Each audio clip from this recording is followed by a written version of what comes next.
আমি S A Prince সবাইকে আন্তরিক অভিনন্দন জানিয়ে শুরু করছি জেডএস টেলিভিশনের আজকের সংবাদ। হায় রে আমার মন মাথানো দেশ, হায় রে আমার সোনা ফলা মাটি, এত দেখি তবু আমার পরাণ জোড়ায় না। এই দেশত্ববোধক গীতি কবিতার চিরচারিত রূপের মায়াভরা সৌন্দর্য ফুটে উঠেছে রংপুর সদরের সদ্যপুষ্কুন ইউনিয়নের পালিচাড়া এলাকার মাসুদার রহমান মিলনের মিশ্র খামারে।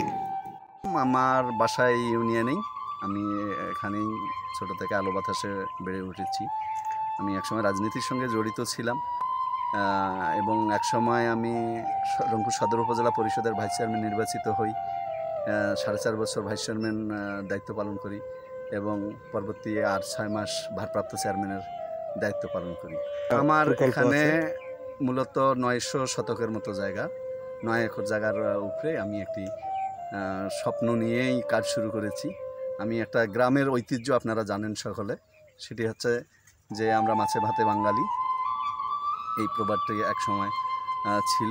গ্রামের যে ঐতিহ্য, গোয়াল ভরা গরু, গোলা ভরা ধান, পুকুর ভরা মাছ, এই লক্ষ্যেই আমার এই প্রজেক্টটি আমি শুরু করেছি। এই প্রজেক্টটার নাম দিয়েছি আমি ড্রিমল্যান্ড ডেইরি এবং মৎস্য খামার। এখানে আমার গরুর খামার আছে, যেটা গোয়াল ভরা গরু। আমার এখানে ধান চাষ আছে, আপনারা দেখতে পাচ্ছেন, যেটা গোলা ভরা ধান থাকবে এবং আপনারা দেখতে পারবেন এখানে বেশ কয়েকটি পুকুর আছে, যে পুকুর ভরা মাছ। এই লক্ষ্যেই আমার এই প্রজেক্টটির কার্যক্রম আমি 2014 সালে শুরু করেছি ইনশাল্লাহ। আপনার এখানে কি কি জাতের আম আপনাদের বাগানে আছে? এখানে আমি যদি বলতে যাই, এ পর্যন্ত প্রায় 25 থেকে 30 প্রজাতীয় আম আছে। বর্তমান তথ্য প্রযুক্তির দেশ, দেশে আমি বিভিন্ন জায়গার তথ্য সংগ্রহ করে ভালো ভালো মানের আম সংগ্রহ করেছি।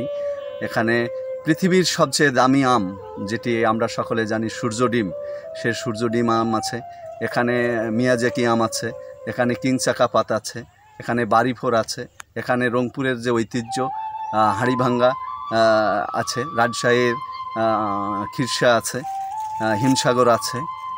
আর লেট ভ্যারাইটির মধ্যে আপনি এখানে গরুমতি পাবেন, এখানে আপনি পাবেন আপেল ম্যাঙ্গো পাবেন, ব্যানানা ম্যাঙ্গো পাবেন। এভাবে 30 জাতের আম আমার এই খামারে রয়েছে। 14 সালে শুরু করেছি, অনেক ইনভেস্ট, অনেক শ্রম, অনেক ত্যাগ, অনেক মেধা খাটিয়ে আমার এ পর্যন্ত বাৎসরিক আয় আমি এবারে যেটা হিসেব করেছি, মাছ, আম, ধান এবং 2টি সেচ প্রকল্প আছে। এ পর্যন্ত আমার মাসে প্রায় 1.5 লক্ষ টাকার মতো একটা ইনকামের রাস্তা তৈরি হয়েছে ইনশাল্লাহ। আমি বলবো যে বেকার না থেকে, চাকরির পিছনে না ছুটে, টাকা নষ্ট করে বিদেশ না গিয়ে আমাকে অনুসরণ করে আপনারা যারা বেকার যুবক আছেন, তারা ছোট আকারে, আমি যেমন 2014 সালে একদম ছোট করে শুরু করেছি, আজকে 900 শতকের রূপান্তরিত হয়েছে, বিশাল একটি প্রজেক্ট হয়েছে।